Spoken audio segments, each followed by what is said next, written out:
Hola, bienvenidos a esta emisión del programa Diálogos desde la Frontera, producida por el Colegio de la Frontera Norte. Esta vez soy Óscar Contreras y tengo el gusto de presentarles a dos académicos con mucho reconocimiento internacional por sus estudios. Está de visita con nosotros el doctor Martin Kenney de la Universidad de California en Davis y profesor también de la Universidad de California en Stanford, y el doctor Rodolfo Cruz, profesor investigador del Colegio de la Frontera Norte. Hoy vamos a comentar acerca de un tema que es de alta relevancia para México, pero que tiene una importancia crucial en todo el mundo, y es ¿cuál es el papel de los migrantes de retorno en la creación de empresas, de tecnologías, de la comunicación y la información? El doctor Kenney nos acaba de presentar acerca de este tema una de sus últimas investigaciones y quiero pedirle que nos comente acerca del argumento que ha desarrollado en su último estudio. So returnees have become very important, particularly when we think about India, China, and Taiwan. There's becoming a large literature of research on the role of returnees. My argument is that the returnees are very important for these countries, but only after the country creates an ecosystem that is receptive and gives them opportunities to be entrepreneurs. Rodolfo, ¿quisieras, por favor? Sí, bueno, quizás hacer énfasis en esta idea de que este es uno de los temas que cada vez cobran más importancia en México. Como bien se sabe, México se ha incrementado muy fuerte el regreso de migrantes mexicanos residiendo en Estados Unidos y que han estado regresando en los últimos años. Son varias las razones por las cuales estos migrantes mexicanos están regresando y tenemos que ver exactamente cómo estos migrantes, sobre todo estos migrantes que tienen una mayor calificación, migrantes más calificados que obtuvieron su licenciatura o posgrado en Estados Unidos y que ahora regresan y que México y los mercados locales mexicanos podrían tomar cierta ventaja de las capacidades y habilidades que estos mexicanos adquirieron en el mercado estadounidense. Gracias, Rodolfo. Martin, in your presentation, you said that over time, returnees are less, in the beginning, they are not so important as the general assumption said. Can you elaborate a little bit more, please? So I think the very important thing, Oscar, is that the returnees can only come back, these highly skilled returnees, as Rodolfo said, they can only return and be successful when the ecosystem in the environment, in the home country, can actually utilize the skills. So they were highly qualified in the sense that they went to the United States, got degrees, and then perhaps were high-level executives in a high-tech firm. When they come back, you need to have the ecosystem, the absorptive capacity to be able to bring those people in and let them practice their skills. Can you please elaborate a little bit more what you mean by ecosystem? So by ecosystem, we mean, for example, do you have the infrastructure such that you can build a firm? Do you have this relatively skilled employees that can be hired by these returnees to create value? So in some countries, as in India, for example, where there was high levels of corruption in the government, they created the science and technology parks of India outside the government system to eliminate corruption, because corruption is a cost, is a tax on the entrepreneur and slows them down from creating a new firm and building the firm. So those are the kinds of infrastructure that you need around. You need customers. Do you have a local customer that you can start to supply to get your business going? Gracias. Vamos a hacer una pausa y continuamos.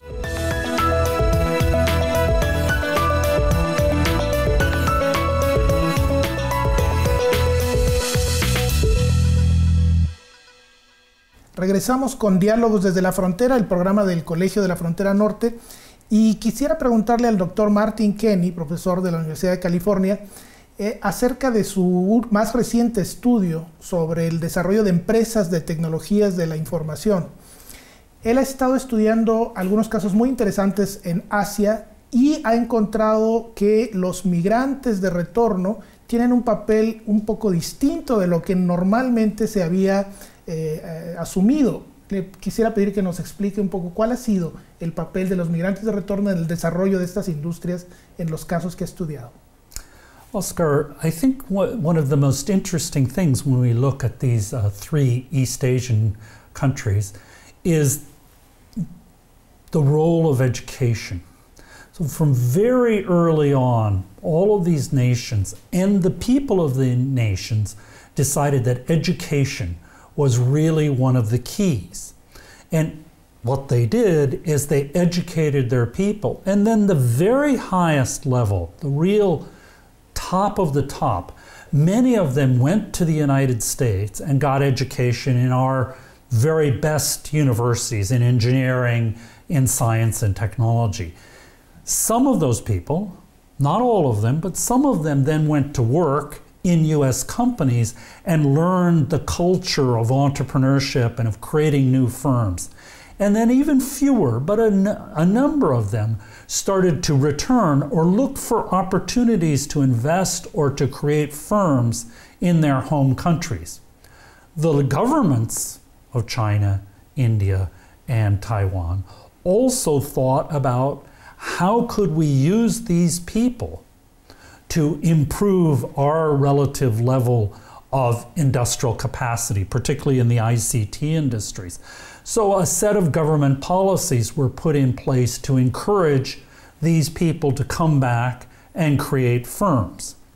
I think you have to look at it. Education, policies to create an environment, an ecology, an ecosystem where these people could be successful and hire and create new firms. So what happened was that in the early days, you had some indigenous entrepreneurship that the government was really quite in favor of it and pushed.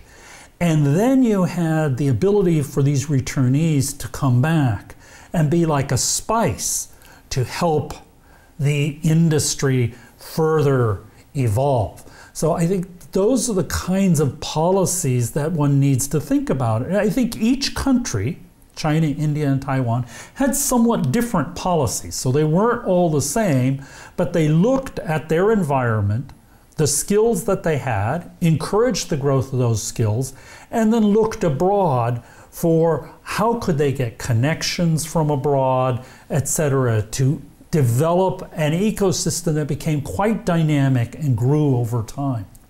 Can you briefly elaborate the differences of these three countries in terms of policy? So that's a great question because each of the countries was quite different.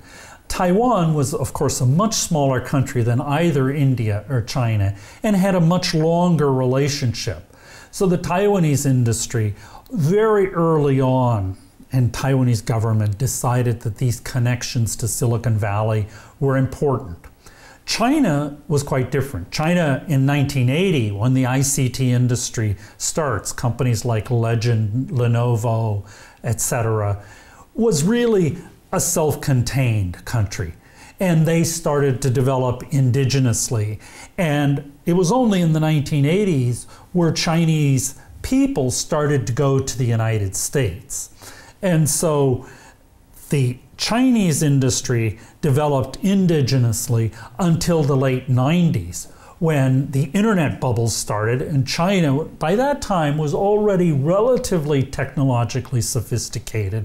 And returnees, the first wave of returnees, really started to come back and create firms. However, interestingly enough, as the Chinese economy then developed through the 2000s, returnees became, in some sense for entrepreneurship, less important. In the case of India, was again a little bit different. India is going to starts in the software space, not in the manufacturing space where Taiwan and China developed. In the case of India, it was in the early days mostly indigenous with a few people that had gone to great US universities like MIT and then returned and started firms. So this was in the 80s and the 90s, and it's only again in the dot-com bubble in the from 1998, 99, 2000, where returnees start to go back to India to create firms.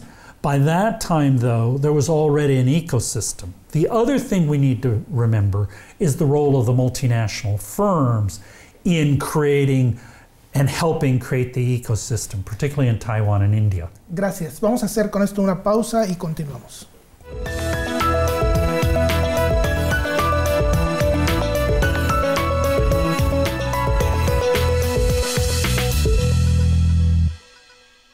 Profesor Kenney, en sus estudios sobre la creación de empresas de tecnologías de la información, menciona que las empresas multinacionales que operan en los países huéspedes han tenido un papel muy importante en la creación de las capacidades tecnológicas y de las capacidades empresariales.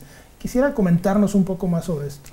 So, Oscar, the multinationals, often criticized and rightfully, can create and train, create knowledge in the local environment. And I think particularly in the case of Taiwan and India, a little less so in China, multinational firms were very important for training people in manufacturing, and then later, of course, many of the multinationals started research and development operations in Taiwan, in China now, and in India. So in that way, multinational firms are potential sources of knowledge, capability, and networks to the rest of the global economy. However, the government must also think about how can we use multinational firms, because the multinational firms have their own logic in your country. What you have to think about is how can we get our local entrepreneurs, our local businesses connected to the multinationals to learn from them? How can we get trained individuals from the multinational to come out and start firms? So the multinational firm can be seen, should be seen as an asset to help connect the country, the local ecosystem, to the global economy. And I think that's often forgotten in the discussions of multinational firms. But if the government and local entrepreneurs don't act, the multinational firm will just be a platform and not connect to the local ecosystem. So that is very important for the state, for the governments themselves to think about how can we use the multinational firm that has an operation there to connect them to our local ecosystem. Rodolfo, tú has hecho estudios muy importantes sobre la migración de México a Estados Unidos y el retorno de los migrantes. ¿Podrías comentarnos por qué en el caso de México no ha habido un impacto importante de los migrantes de retorno en la creación de empresas, no solamente en el caso de las empresas de tecnologías de la información, pero prácticamente en cualquier sector avanzado de tecnología avanzada, no tenemos la presencia de los migrantes de retorno? ¿Qué nos podrías decir acerca de esto? Sí, yo creo que esta es una muy buena pregunta, Óscar, porque debemos de cuestionarnos internamente en México qué es lo que está sucediendo, cuál es la etapa en la que se encuentra México de este fenómeno migratorio. En las últimas décadas hemos observado, hemos visto que se ha disminuido la emigración de mexicanos de Estados Unidos por varias razones que se podrían aquí discutir, pero nos llevaría mucho tiempo, desde la política, la economía, etcétera. Son varios los factores que implican, pero lo que hemos observado en los últimos años es una gran retorno de estos mexicanos a Estados Unidos, y sin embargo sentimos que no existen la infraestructura correcta para poder atender a todos estos miles de migrantes que están regresando. Actualmente tenemos problemas serios en las comunidades fronterizas donde no se ve cómo poder tener un programa claro de repatriación o de integración de mexicanos. Pero por el otro lado, ya cuando llegan estos mexicanos a las comunidades, a los lugares de origen o donde están regresando, porque muchos de ellos no regresan al mismo lugar de donde salieron, estos mexicanos ven cierta, pues siguen teniendo desconfianza, salen a buscar trabajo, no encuentran ese trabajo y luego, pues, por supuesto, los niveles salariales a los cuales ellos estarían deseando tener, pues tampoco lo ven claro. Hemos hecho algunos estudios en algunas regiones del país y observamos que, bueno, aquellos mexicanos que están regresando con cierta capital, con cierto ahorro, pues ni ellos están pudiendo tener un éxito en este retorno. Aparentemente no están teniendo una buena reintegración a las comunidades. Y para ello creo que el gobierno mexicano debería de aplicarse más en tener programas. Digo, cuando estoy diciendo gobierno me refiero a los 3 niveles, tanto federal, estatal como local, para tener este tipo de programas de reintegración. Muchas gracias, Rodolfo. Hacemos una pausa y continuamos.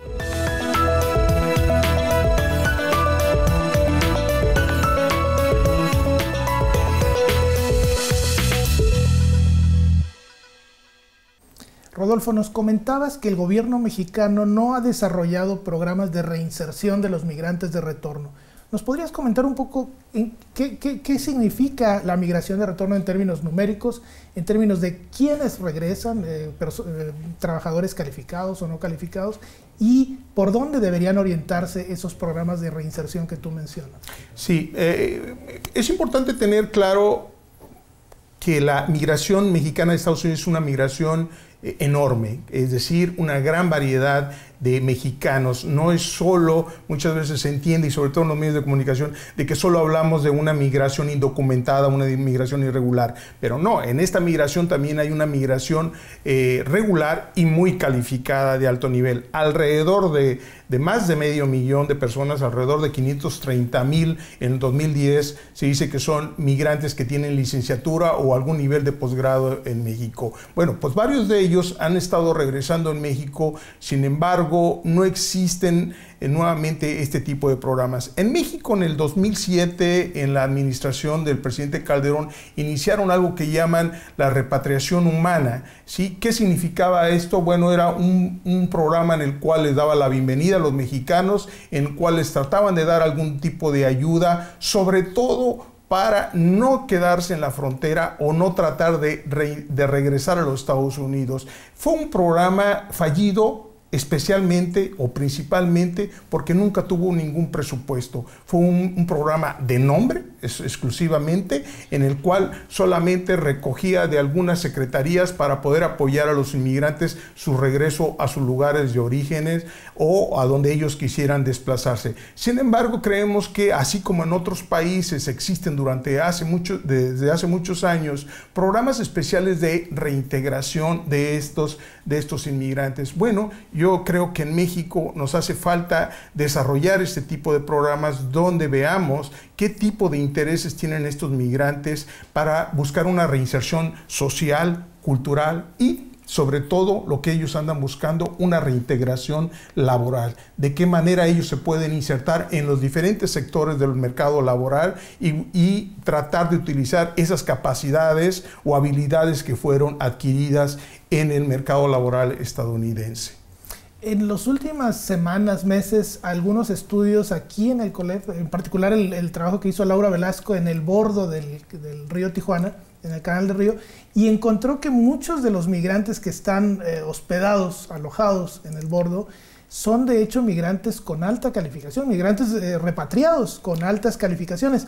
Y aquí la pregunta es si tú pensarías en que se requiere una política claramente diferenciada para el tratamiento de trabajadores de baja calificación versus trabajadores de alta calificación, más allá de que se requiere también una comprensión más profunda de este fenómeno, porque no todos los migrantes que regresan son del mismo tipo, ni por supuesto todos los habitantes del bordo son personas del mismo tipo. No, por supuesto, yo creo que hace falta un programa integral, es decir, no con cierta diferenciación hacia los migrantes, sino buscar una mejor reintegración en todos los sentidos. Este grupo que, como bien mencionas, del campamento o de los migrantes de retorno que se encuentran residiendo en lo que es la canalización del río, pues es un problema mayor social en la ciudad fronteriza, pero yo diría para México en generalidad, en su totalidad. Necesita programas que den instrucciones de cómo pueden integrarse a la sociedad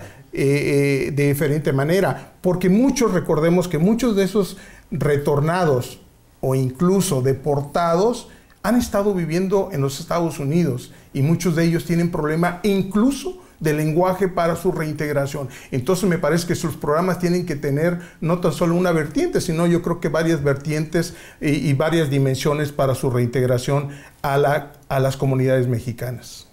Gracias, Rodolfo. Vamos a hacer una pausa y continuamos.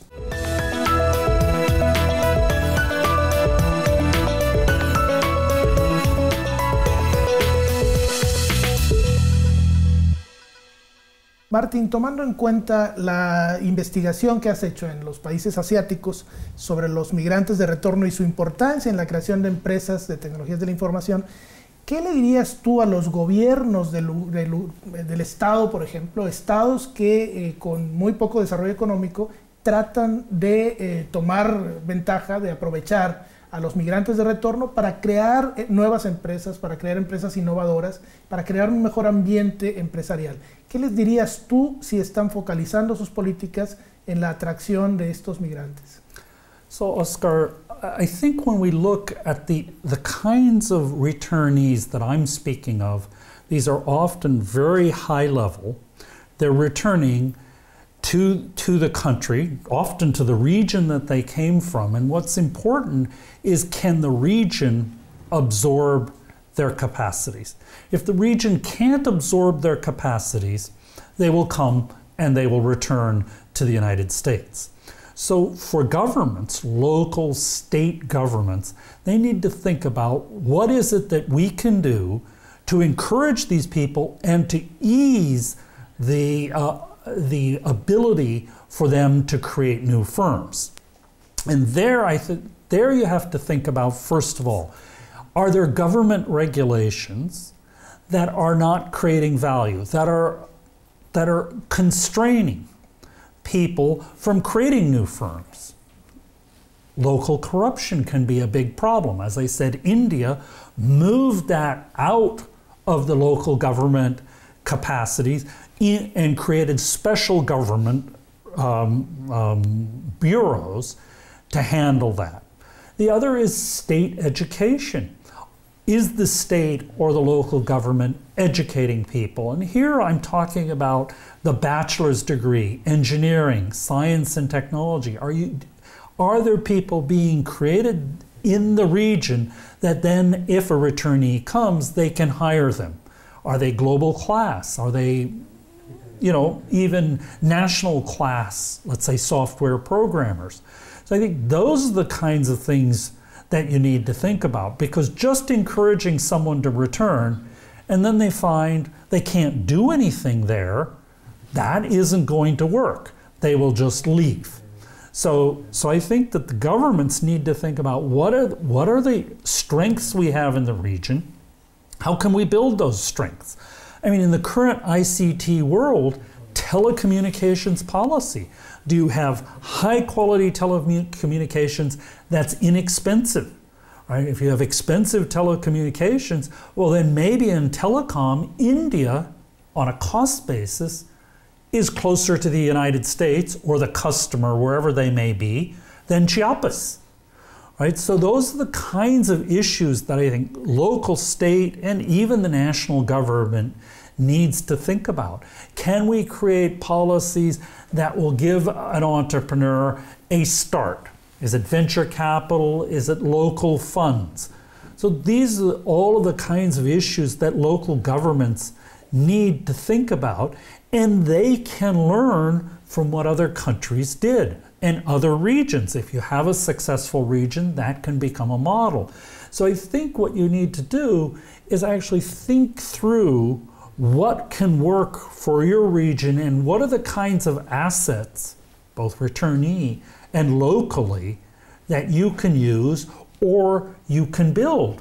And this is a long-term process. It isn't going to be overnight. It's not 1 year, 2 years, 3 years, some policy and immediately we'll have success. It's rather a long-term policy of building assets, building capacity, building capability, and building linkages and networks to the rest of the country and the world. From the cases you have studied, how long does it take? So I think when one studies the case of Taiwan, that before you really started to see significant activity in the early days, that's just simple assembly, Foxconn, Acer, that was 10 to 15 years from when the first multinational showed up and the government started to think about how can we create a region, a cluster of economic activities in the electronics industry. And there were ups and downs. There were not just successes. There were failures that then they learned from and continued to pursue the policy, but changing direction as they saw what was happening in the global economy. Muchas gracias. Con esto terminamos este programa. Muchas gracias por su atención. Esperamos tener la oportunidad de contar con la presencia del doctor Martin Kenney, el doctor Rodolfo Cruz, en otro programa de Diálogos desde la Frontera. Muchas gracias.